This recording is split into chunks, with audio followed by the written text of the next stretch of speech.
Hey, welcome back to West Virginia Nana's Kitchen and Garden. It's Chris. Today is Tuesday. I want to say June 17th. Anyway, my sister and I are getting ready to head out to Amish country, out to Berlin, Sugar Creek, Millersburg. We're going for the Food Independence Summit. She made us these cute little shirts. So we are getting ready to head out there. I will film some. We will head back on Friday. The first thing we're doing is going to the Easton shops, and then we're going to be meeting my niece for lunch. My sister has no idea that we're meeting her daughter for lunch around 1 in Ohio. So her daughter lives out in Dayton, and we're going to be within an hour of her, so she's going to drive and meet us, and we're going to surprise my sister and her mother. Can't wait to see her face. It's going to be so exciting. I am actually waiting for her to meet up with me. Her husband will be dropping her off momentarily, so I will film later. This is my sister and her daughter. You can tell her daughter is extremely tall. We saw this at Whole Foods. We were told it is a Tesla truck.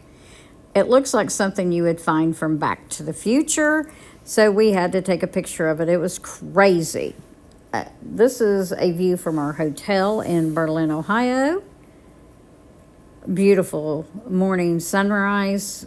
It was just fantastic. The views from our balcony were just incredible. This little chicken coop was at the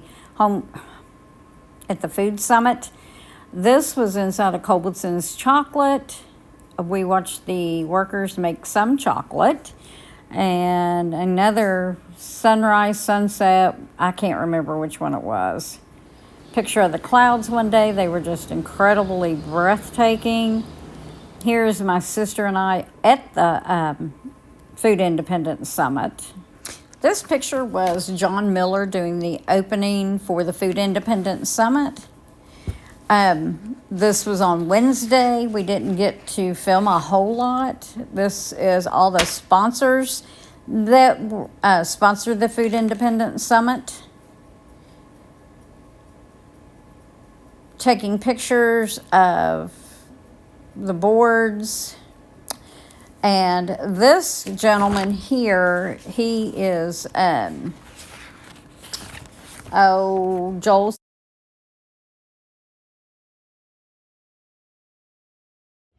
While the price lists for some of the things that he talks about in that book have changed, one of my favorite things about Joel is that he uses this phrase that my grandpa always used to use too.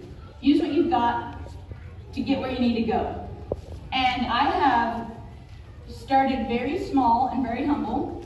For those of you who haven't seen my stuff online, when I started doing all this 12 years ago, This was Anne's part of her speaking was Chaos Management 101. John Moody was really good. I did not get any film of him.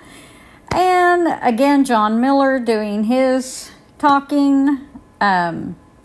It was just a really good time. I learned so much on the first day and even more on the second day.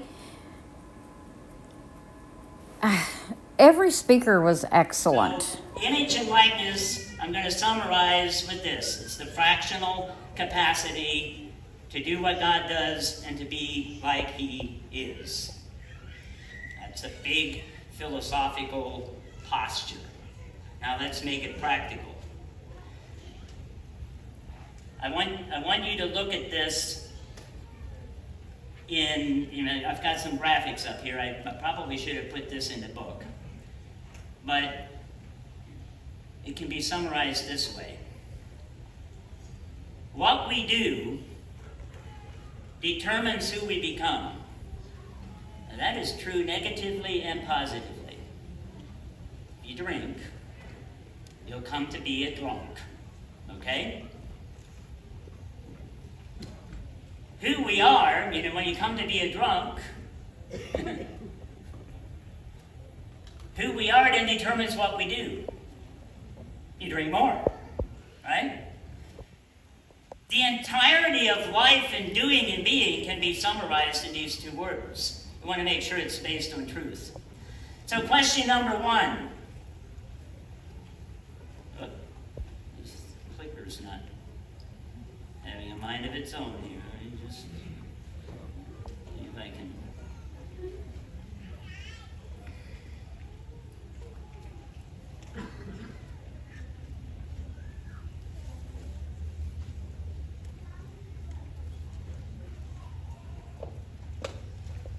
Okay, what did God do?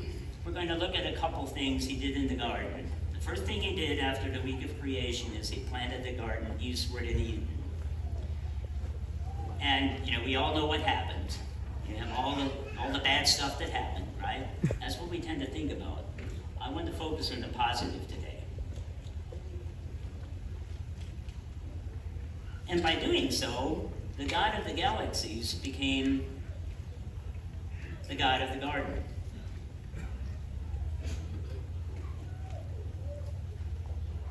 Think about that for a moment. You have someone, a being that has the capability to make all this great stuff, and he planted a garden. What did he do next? God made trees grow out of the ground that was good for food. That's a paraphrase of Genesis chapter 2, verse 8. But this, when we think about made, you think about, okay, he spoke this into existence, and obviously he could have done that. But actually, the word made here means to grow. So God did what we often do, and that is to make stuff grow, plants and trees that are good for food.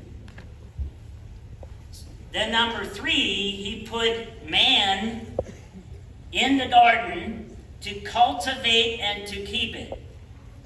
It's starting to become really practical. And by the way, Luke the physician said that Adam was the son of God. So God put his child into this garden that he had planted, where there was food to be eaten. And I'll just say this, we always talk about the 2 trees, and of course they were in there, but what most people miss, I think, is the fact that God was so generous, he let everybody eat from all the trees of the garden except one. It's just one. How many gardeners do we have here that would be that generous? Just invite the whole community in and you go ahead and eat everything.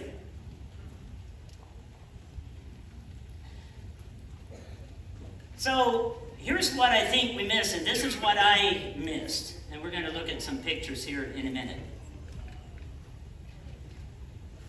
He put his son Adam into the garden to do on a fractional basis what God had already done.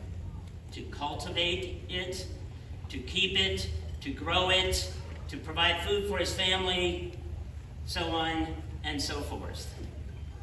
So here's the personal side. Anybody want to guess who that is? That's back when I had hair. They were a different color. That picture was taken by someone in the family 40 years ago. And I'm out in what is now my brother's orchard. There's some prophecy somewhere in the Bible that says, you shall plant and others shall eat the fruit thereof. I've done that. So that was me 40 years ago, grafting a couple of different species of apples onto the apple tree. That, a couple weeks ago, I went back over there. The tree's still there 40 years later. That's my brother, Dan, who owns the piece of land we were living on. And that's the tree today, 40 years later. Now, I remember I had a hat. I took my hat off just to change out the scenery. So I had a friend of mine came up to me and said, you really shouldn't wear that hat. I said, why? He said, well, you don't wear it. I've never seen you with a hat. And I said, well, that's because you only know a very little part of my life. I wear a hat a lot of times. So we also had a vineyard, and back then I was working with a soil agronomist in Leamington, Ontario, that had some really practical ideas. Underneath that vine, he had me bury 2 5-gallon pails. I dug a hole 3 feet deep and put in 2 5-gallon pails of high magnesium limestone. And to the right, you see what that thing looks like 40 years later. Now this, when Ricky Skaggs was here a couple of years ago, so how many were here for the concert with Ricky Skaggs? Actually, just a handful. That was the evening event. He said I married up, okay? This is my wife Susan and my son and daughter. He's 40 years old now and runs her company, was here earlier this morning. So we had a patio garden before patio gardens were a thing. And then this, this is why, this is the real thing, Grandbabies. You only have kids so you can have grandkids. Mm-hmm. This is, and Caleb's back here somewhere. Where are you, Caleb? There he is. I'm sorry, Caleb. When I put this together, I couldn't find a picture of you pushing the tiller in our garden, but I think that one on the left, isn't she cute? I'm just being a little bit biased. She's the cutest little thing. She'll be here later today, and she's helping Grandma water the garden. So as I mentioned, this was just, there I am in the pear tree, and we've got raspberries and pears, which probably have some things that Neil Kinsey could help me out. This was under the canning tent. We were waiting for Sarah Thrush to come and do her bruschetta recipe, canning it. She was also selling a book. Then we went to Layman's while we were there.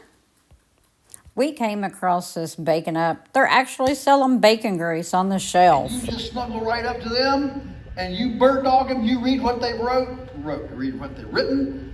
English major, read what they wrote. You read their stuff. You watch their videos. You hook up with them. All right. When we started, all the advice was, Dad went to conventional people, experts. How do I make a living on this farm? All the advice was graze the woods, plant corn, build silos, borrow more money, build a Tyson chicken house. This is the conventional advice. I suggest you farm like a lunatic. Do the opposite of industrial anything. Number 3, start small. Think embryos. Around our farm, you run into most people, any business advice, and when you have an idea, they'll say, well, have you thought about how big this can be? You know what? Around our farm, we always start with how small can it be? Because if it doesn't work small, it won't work big. There's nothing about big that will solve your small problems. We run into this a lot with people that they think, that our apprentice program, he's successful because he's got all this free labor. Yeah. Let me tell you about the broken hitches and the bent off, pole building things and the rolled pickup trucks and the, it's free help, all right.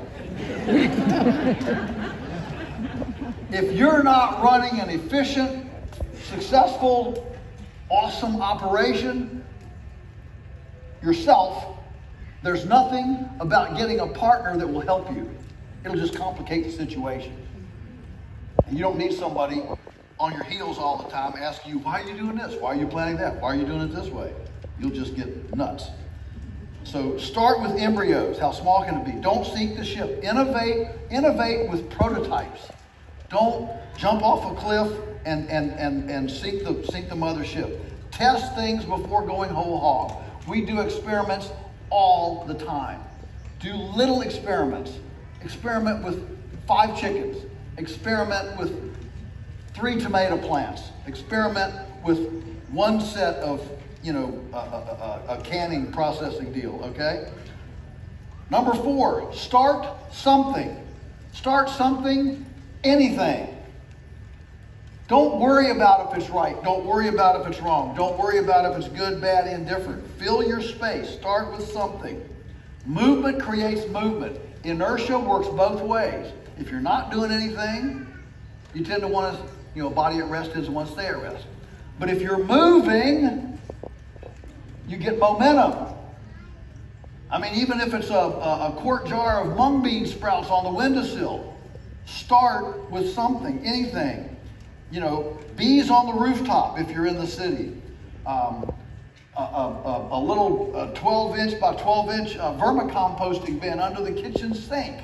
Okay, you can do that. If you don't have any land, pot gardens. Gardens in pots, or pot garden. That's okay too. Those of you who know my libertarianism know that it's all good. All right? But start something. Don't worry about if it's exactly right or not.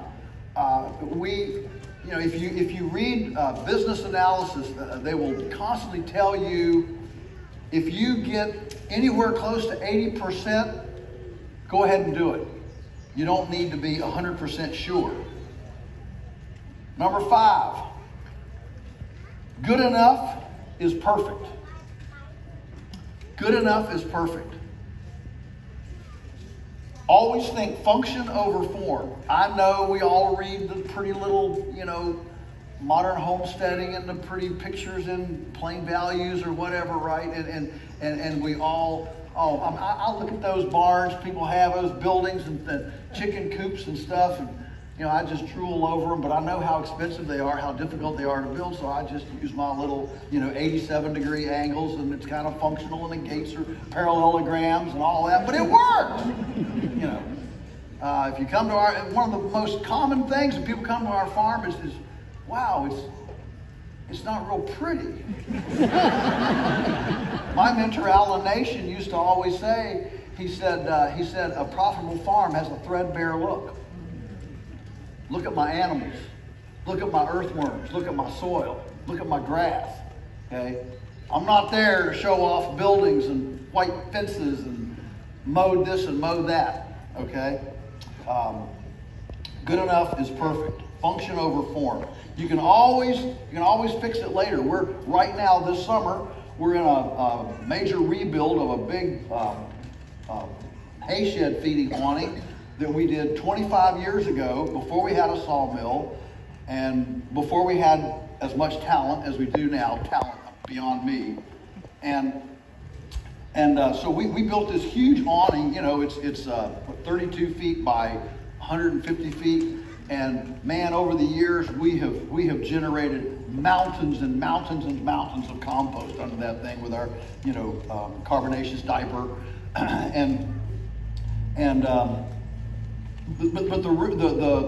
the rafters. Again, we didn't have a sawmill, so I just went in the woods and I kind of selected as straight of trees as I could find, and those are the rafters. So the roof kind of has some, few waves in it, and we can never actually get it to be watertight. There was always some drips, because it was just not exactly flat.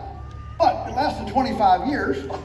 Now we have a sawmill. We have better craftsmanship on our team, and so we're tearing it down and rebuilding it. What if I had said, we're not going to build this until we can build it right with, dressed lumber and all square and perfectly right on? We would have missed 25 years and thousands of tons of compost for soil development. Okay? Good enough is perfect. Number 6, and I know, Neil Kinsey just had to slide up here. If it's worth doing, it's worth doing right. Neil, I love you to death, but you're wrong. The truth is, if it's worth doing poorly first.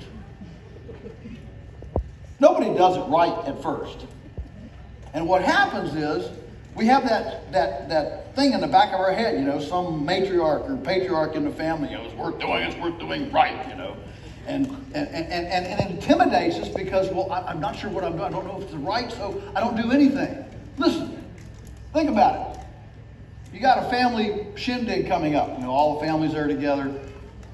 And the latest little family addition, Emily Sue, right? She's 9-10 months. And she's crawling around on the floor with her diaper. And all the adults are yak, yak, yak, yak, And suddenly Emily Sue, she comes up and she grabs hold of the side of a chair, and she kind of pulls herself up and she's kind of tottering there, and probably her mom sees her first and whoa! Look, Emily Sue, she's standing up. This is the first time she's stood up. Of course, all the adults, they look at Emily Sue. Emily Sue's sitting there, and she's looking up my phone. All the adults look at her, and she's terrified. Center of attention. She loses her grip, plops down on her diaper, right? What do all the adults do? Well, they get around Emily Sue and say, well, if you can't walk any better than that, just quit. No, what do? They say, oh, come here, let's get over here. Just put your handy up here. Let's try, let's get up and we don't walk well first. We don't talk well first. We don't poop well. I guess we poop, but we just don't know where to put it. We don't do anything well first. So I want you to promise yourself, when you leave here and you go home and you take some of this information, you do some new things, some trial things, I want you to promise me you'll look in the bathroom mirror. Everybody's got a mirror in their bathroom, right? You look in the mirror and you tell yourself when you're intimidated about not doing it right the first time, you'll hike your diaper up. You look in the mirror and tell yourself if it's worth doing poorly first. Okay? That'll get you over that hump. Second fear. Oh boy, time. All right. Second fear. Acquiring land. How can I afford to buy land? Where should I buy land? All the things about land. Here's the solution. Divorce land ownership from farming. All you need is access to land. You don't need to own land. All you need is access. The essence of a farm is not the land. It is what a farmer does to land. What's the difference between a farm and a park? A farm and an industrial site? A farm and a residential? The land is all the same. It gets rain, it gets sun, it grows grass, whatever. It's got soil. What's the difference? The difference is a farmer. And one of the problems is we've tried to preserve farmland with policies and different things and nonprofit organizations, and we're not preserving farmers. So, how do we do this? Number one, have a mobile farm, portable infrastructure. One of my favorite stories is a lady in Edmonton, Canada, big city, living in a 5th floor condominium, desperately wanted to farm, had no land, no money, but she just wanted to farm desperately. But she realized, I've got one friend that has a backyard. So she went to this friend with a backyard. She said, would you mind me putting something like, a 10 foot by 10 foot, she probably used meters, but anyway, a 3 meter by 3 meter garden in your backyard? Friend said, sure, that'd be fine. So she puts it in. Well, next thing, the neighbor of that lady's looking over the fence. Boy, that's a pretty garden. You think your friend would put one in my backyard? And so, well, I'll ask her. Of course, yes. I met her 18 months after starting with the first yard. She quit her job. She was farming almost 20 backyards. Her entire farm was hand tools in saddlebags on her bicycle. She bicycled from plot to plot in the city. Full-time farmer, had a part-time assistant, and the name of her business was On Borrowed Ground. Wow. Is that not a cool story? Yes. So every time I hear, I meet somebody like this worse off, has a different context, a more difficult context, and somehow they power through. My dad used to say, if at first you don't suck a seed, just suck and suck and suck until you do suck a seed.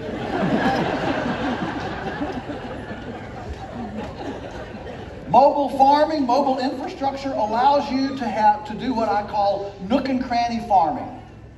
Okay? Mobile infrastructure, you can move your farm around. No building permits, no real estate taxes, no depreciation, because your infrastructure isn't even a machine. You can expense it all. A modular farm, a mobile farm, a modular farm, all right? A modular farm means that your components you scale by duplication, not by centralization. Start with one and then add additional ones. If you want to grow chickens for Tyson, I hope nobody here wants to grow chickens for Tyson, but if you do, the first thing you got to do is have a $500,000 building. Are you with me? Would you call that an impediment and an intimidation to entry? Absolutely.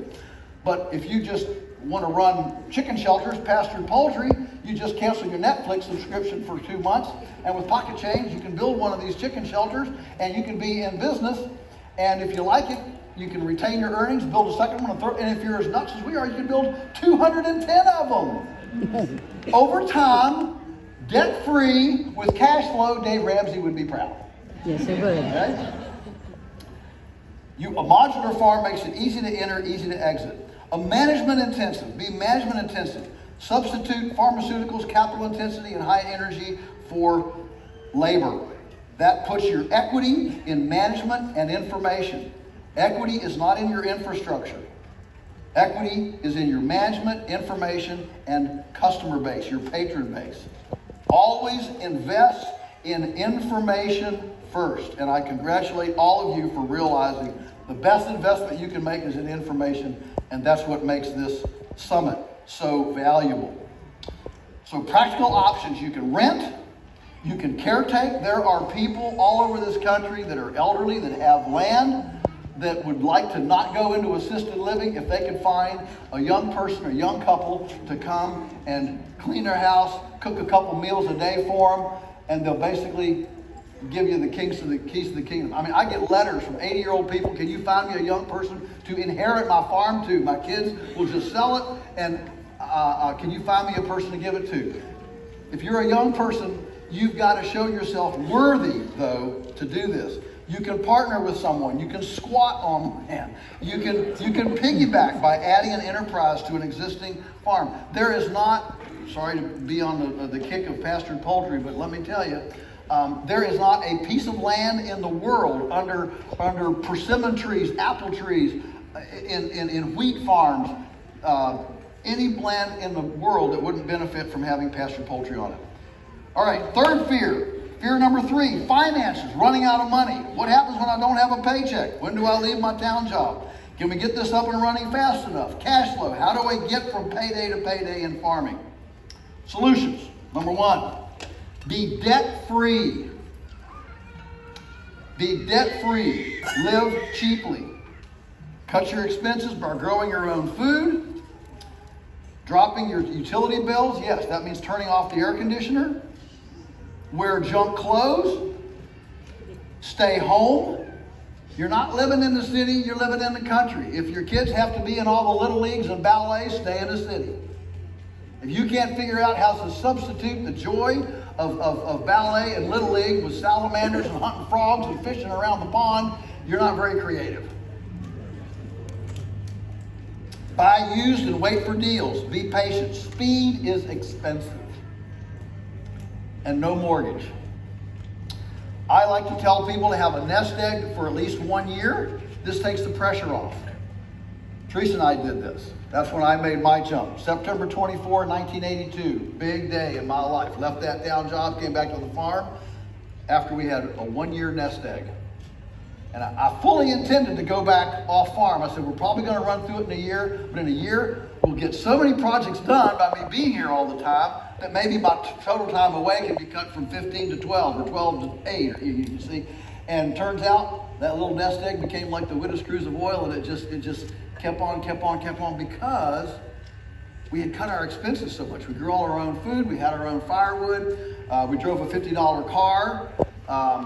In fact, we took our honeymoon in that $50 car. We drove it for 3 years. It threw a rod, and I sold it for parts for $75. That's the way I like to buy a car. And you can't do that with a horse and buggy, let me tell you. So get your nest egg in. This lets you dive completely into your new venture. Totally put yourself into it. And what's the worst case? You go back to work for a while. Fill in with piecework. Okay, fill in with piecework. There's always somebody around that needs some help building a fence, running a sawmill, planting trees. There's 1,000 ways to earn money in the country.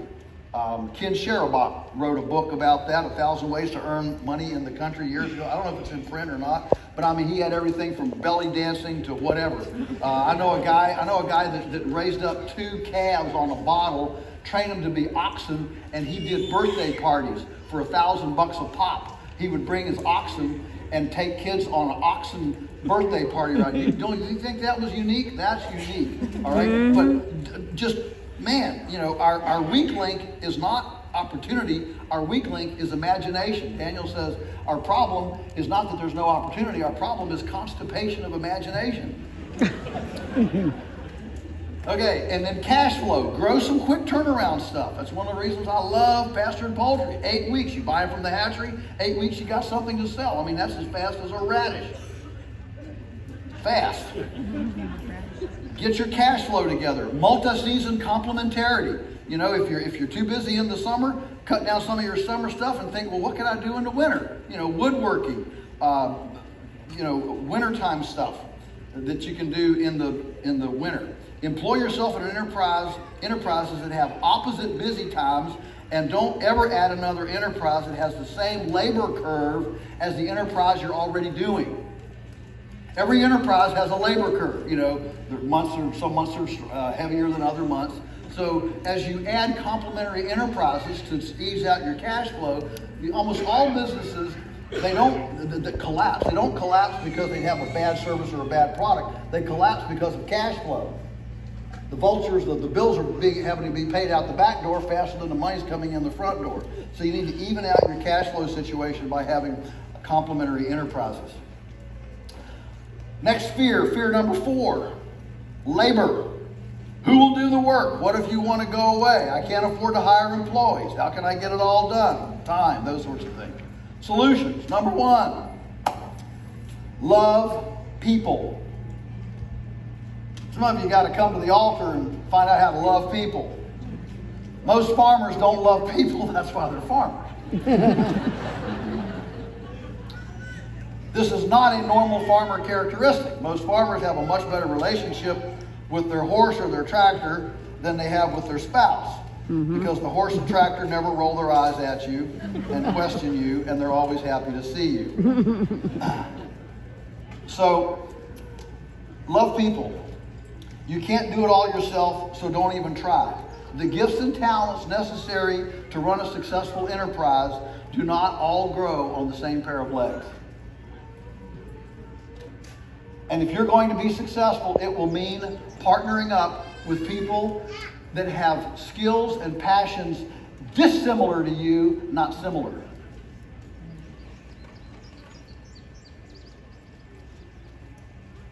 Number 2, incentivize the team.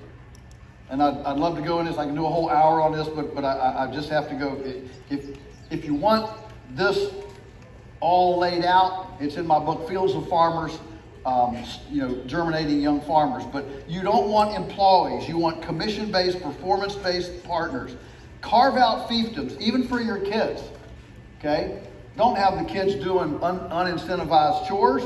If you've got some chickens and they're gathering eggs and you're 4-year-old, turn the egg enterprise over to the child, pay them a certain amount per dozen eggs. Suddenly, they're interested and they keep their balance sheet. They can buy the feed. They can track the egg production. Guess what? Now they're going to want to have clean eggs. They're going to want to have a lot of eggs and happy chickens and healthy chickens because it's turned into a business.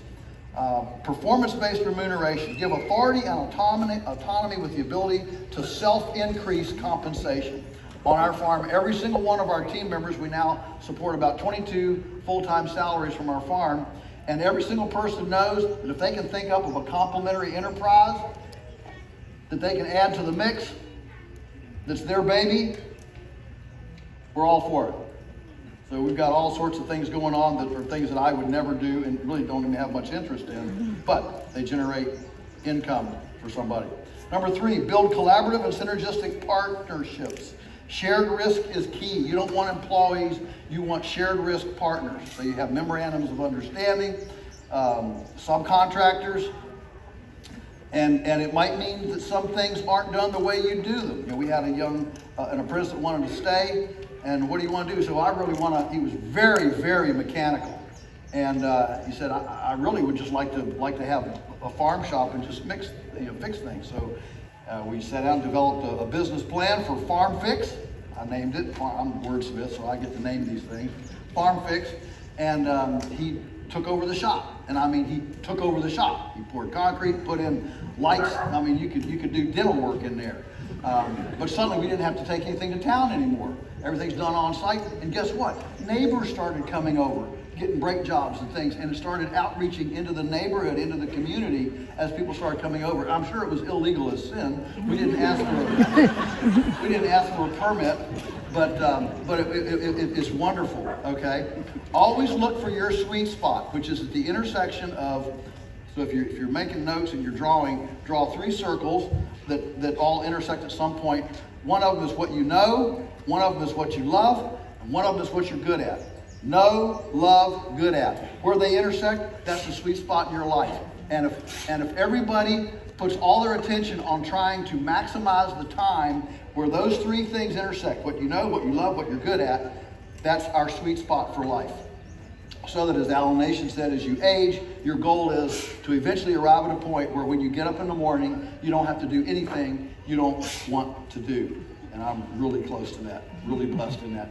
Create community. People cover for each other. Cross-training. Leverage individual gifts and talents. Share equipment. Create this sharing community deal. All right. Fear number 5. Fear number 5, marketing. Man, there's not enough people that are interested in my stuff. I can't sell anything. If they don't buy, they're rejecting me, and I'll get depressed. This is my, these are my special carrots, If I charge a fair price, I'll look mercenary. These are all intimidating fears of people when they start hearing about marketing. Solution. Diversify the portfolio. Diversify the portfolio. Remember, it's easier to find 100 people who will spend $1,000 with you than 1,000 people who will spend $100. The hard part is getting somebody to buy your stuff. We live in a frenzied, frenetic, hurried, harried lifestyle, and you've got to have people, to get people to stop and take a look. It's better if you've got a customer to offer them something else. That's an easy dollar rather than finding another whole person with the one item that you have. Nobody makes money on the first sale. Your own money is only made on subsequent sales to the same person, because capturing that person initially is just too expensive. You can do this a couple of ways. You can value add something to your current product. So you can have whole chicken, you can have parts and pieces chicken, you can have chicken broth. You can simply manipulate your current product to make it worth more, or you can add other complementary items, honey, vegetables, apple juice. Your happy customers always want to buy more from you. And so they're constantly asking for, what else might you have in your portfolio? Listen to them. A lot of the things that we've added over the years have been a result of listening to our customers. Create commission-based partners, all right? Some people love to sell, turn them loose. If a person can sell used cars, they can certainly sell carrots and eggs. So, selling is an actual customer interaction to get someone to turn loose of their money. People are really good at that. Hook up with them. Often, these are women. All of our salespeople, they're all part-time, and they're all women. Why? Because all of our customers are women. Women buy the food, men don't. Men just open the refrigerator and say, honey, I can't find it. That's all men do. And then there's, of course, electronic aggregation. We're moving away from bricks and mortar interfaces. So it's expensive to own and operate and maintain the cash register, bathrooms, and all the brick and mortar stuff. So there are all sorts of neat electronic retail interfaces now that will work with this. And don't be too weird. Okay? I know that one of our successes has been that we're producing beef, pork, chicken. We're not producing bison and emu and whatever, arugula.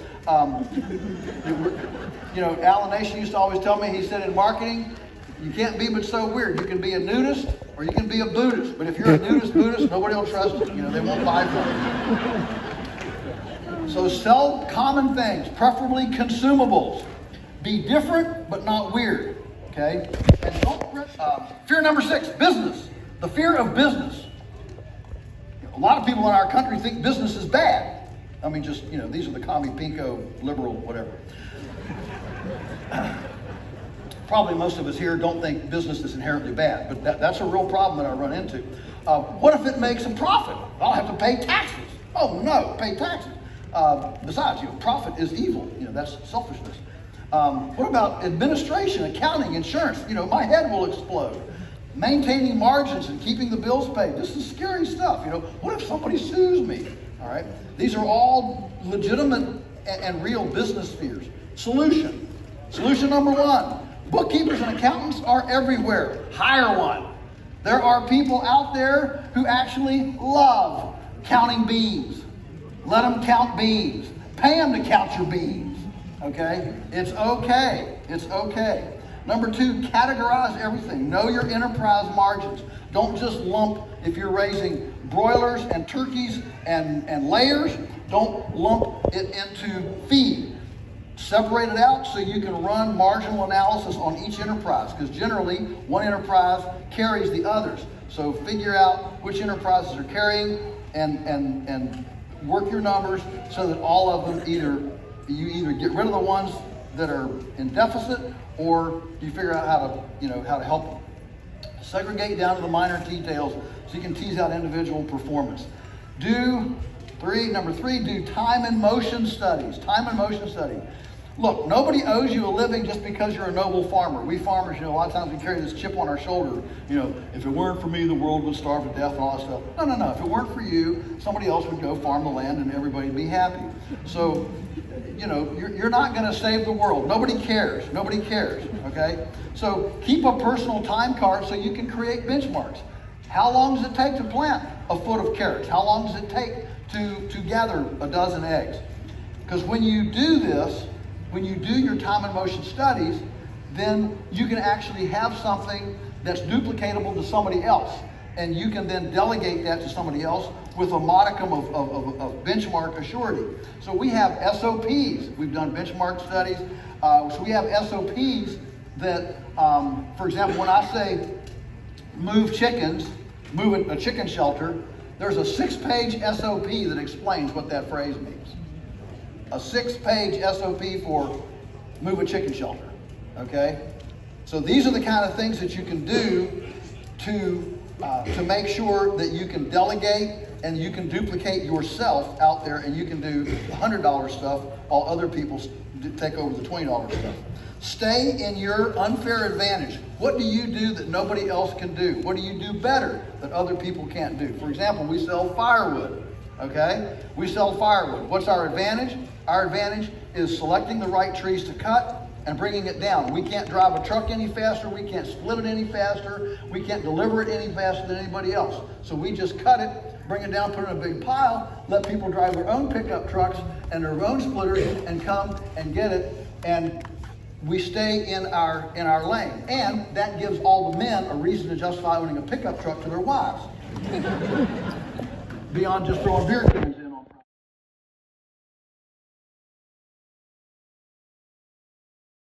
everything. If you're a bit out of the box, they'll always cover you once. Your chance of being sued is in direct proportion to the amount of insurance you have. The more insurance you have, the more chance you have of being sued. So minimize your risk, have just what you need. Separate your business from your personal assets, make an LLC, a C Corp, a trust, an S Corp, whatever. Alan Nation used to say, the reason every single person needs a business is so you can enjoy your life with pre-tax dollars. So we don't own our car. The Polyface rents our office in the house. There's all sorts of things that you can expense off if you have a business. That's one of the biggest reasons to have one. Profit is the lifeblood of sustainability. It's what keeps you in business. It's what attracts people, young people to you. So it's the key to succession. And finally, the 7th fear, the fear of optimism. A lot of people are scared to be optimistic. Don't you know what's going on? I thought everything was going to the pits. Pessimism is fun. We're hardwired to be pessimists. That's why we call them stoplights and not go lights. We remember what stops us. We don't remember what makes us go. Don't you know we're running out of everything? Collapse is on the horizon. I can't afford to have a big vision. We're doomed anyway. Fear of optimism. Here's the solution. Number 1, vision drives everything. Concentrate on what you'd like your community to be like, and then make it happen. Question: if time or money were not an issue, what would you do tomorrow? What would I do tomorrow? That's a great, profound question. If time or money were not an issue, what would I do tomorrow? And my response is, once you write that down, I say, then go do it. Don't be intimidated. Don't be fearful. Go do it. Number 2, people love big missions and sacred cows. Sacred causes. Now, they like sacred cows too. Man, I've done a lot of talking the last day. Sacred causes. All right, they're magnetic. They draw people. I run into farmers every day. I can't get no help. Can't get no help. Can't get no help. Well, it's because they sit all day moaning against their pickup truck. Prices, government, weather, pestilence. The 4 horsemen of the apocalypse: price, pestilence, weather, and disease. They're all gonna. Well, that doesn't attract people. But if we're healing the land, building soil, creating clean water and clean air and nutritious food and shutting down the hospitals because everybody's healthy because we're providing healthy food, those are magnetic, attractive visions, and young people are attracted to that. We got to beat them off with a stick. We have over 100 young people that apply to our 11-person stewardship program every year. The reason we have such great ones is because we get to be selective. People love, even young people love sacred causes. You're not just a farmer, you're an ecology masseuse. Do something that's noble enough to attract the best and brightest youngsters. Fire their fantasy. Broaden your borders. Read eclectically. Expose yourself to healers in economy, in emotion, in ecology. And faith eventually trumps fear. Faith is the Creator's design template. Faith in integrity and righteous food. Faith in the ultimate abundance of the earth as an object lesson of mercy and grace. And if we present our farms in that perspective, people will want to come and join us. My dad used to say, for us, every bush is a burning bush. And now, if you want a book, I've had numerous people kind of lost this year, but Chelsea Green over there, Chelsea Green has all my books, and I'm glad to autograph them. Just run me down and glad to autograph. They're all at the Chelsea Green booth. I appreciate their partnership in this, and in the whole summit as well. So, are we going to be scared? No. Are we going to go forward? Yeah. So now may all of your carrots grow long and straight. May your radishes be large but not pithy. May tomato blossom end rot affect your Monsanto neighbor's tomatoes. May the coyotes be struck blind at your pastured chickens.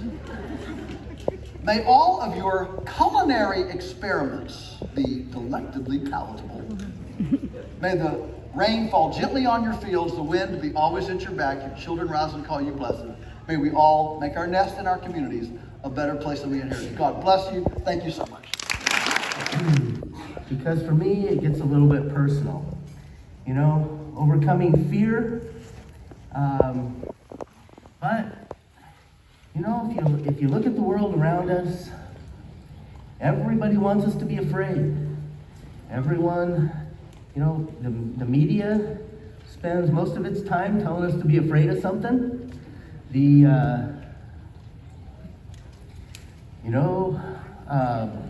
Corporate interests pretty much always tell us to be afraid of something. Because if we're afraid of something, we maybe buy something to help overcome the fears. And everyone benefits but us. And, I realize that a lot of times when you face fears straight on is when we actually are able to completely overcome them. And I'll start with a little story from my youth. I was about... Because I enjoy doing it. And just the concept of saying you're willing to give as much information as possible. You know what I found out? I've learned more stuff. Because people find out when you're willing to share, they'll share back. That's how I learned a lot of the things that I learned today. And a lot of these solving specific problems, it was somebody who came and told me about it. So it's not a matter of having to know everything. I'm not going to go into the company history that much except to say we make our living selling advice. That's all we do. We don't sell. If God wanted us to be vegetarians, He wouldn't have made cows out of meat. We bought a farm 3 years ago to change our lives around. We got ourselves a tractor so we could plow the ground. We got some pigs and chickens and none of them were tame. But then the trouble started when Mama gave them each a name. She named the bull Sylvester cause he thinks he's big and mean. The hogs are Rick and Jenny and they're never squeaky clean. The hens are Frank and Sally and they're scared of a mouse. The sheep are Gabe and Casey and they live inside the house. We can't make no money on the farm. We can't make no money on the farm. But the duck named Lou, a cow named Sue, tell me what we're supposed to do. We can't make no money on the farm. You gotta be kidding me. The goats are Jim and Betty, George and Kim and Sam. The geese are Jane and Freddie, Steve and Bob and Pam. She won't let me sell a single animal we've raised. I tell her we need money, but she will not be phased. Now she's putting name tags on tomatoes and the beets. We're all going to starve to death with nothing to eat. Never name the livestock, that's what they say. Cause if you name the livestock, you will surely pay. We can't make no money on the farm. We can't make no money on the farm. With a duck named Lou, a cow named Sue, tell me what we're supposed to do. We can't make no money on the farm.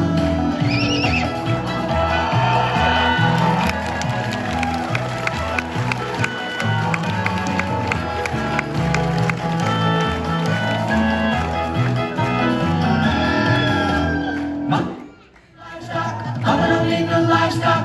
Mama don't need no livestock again. Mama don't need no livestock.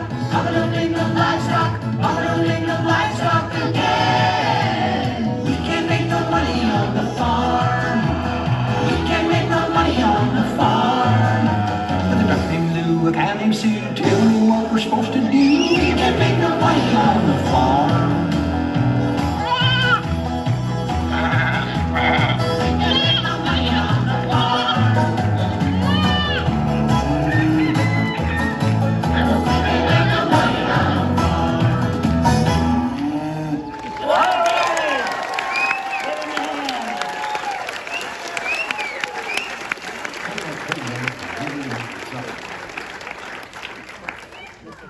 I think we need an encore.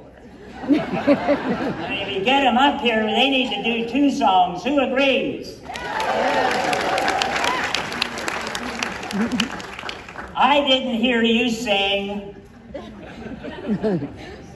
So you're going to sing on this song, or we're going to invalidate your ticket. How's that? Right. Okay, let's see. We got another one here. Seed to spoon. That's the theme. Here we go.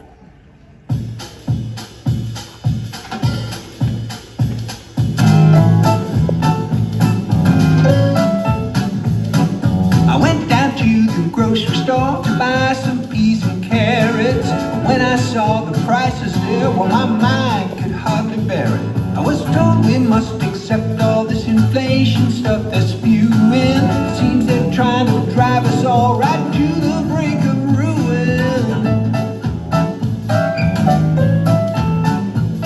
The produce looked okay, I guess. Don't know what farm it's made on, who planted it, how it grew, what chemicals they sprayed on. Well, it really got me thinking I should grow this on my own. Got a garden plot, maybe not a lot, but it's right there at my home.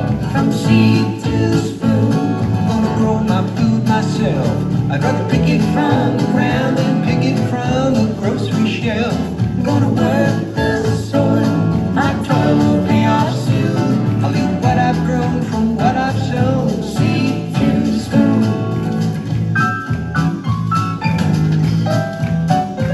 Well, the corn is looking great. We got zucchini and potatoes. I can't wait to taste a burger topped with our tomatoes. Most everything we need can be grown in our backyard.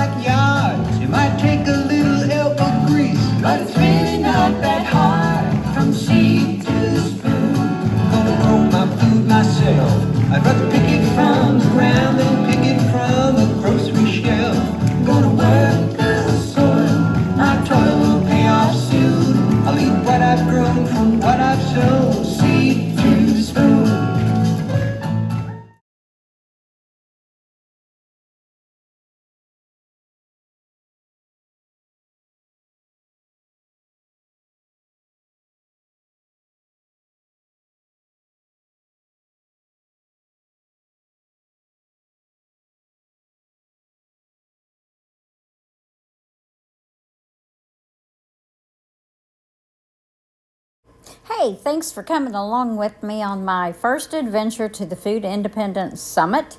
These next few pictures you are going to see are from the West Virginia Welcome Center when you cross in from Ohio to West Virginia on the upper part of the state. I hope you enjoy these next few slides, and thanks for coming along. Thanks for watching the channel, and if you're new, please consider subscribing. Please like, subscribe, and share. And it was a pleasure bringing some of this to you. I do not own the rights to any of the clips that I chose. Now we are getting into the blueberries and berries that I'm picking. So just God bless and have a great day.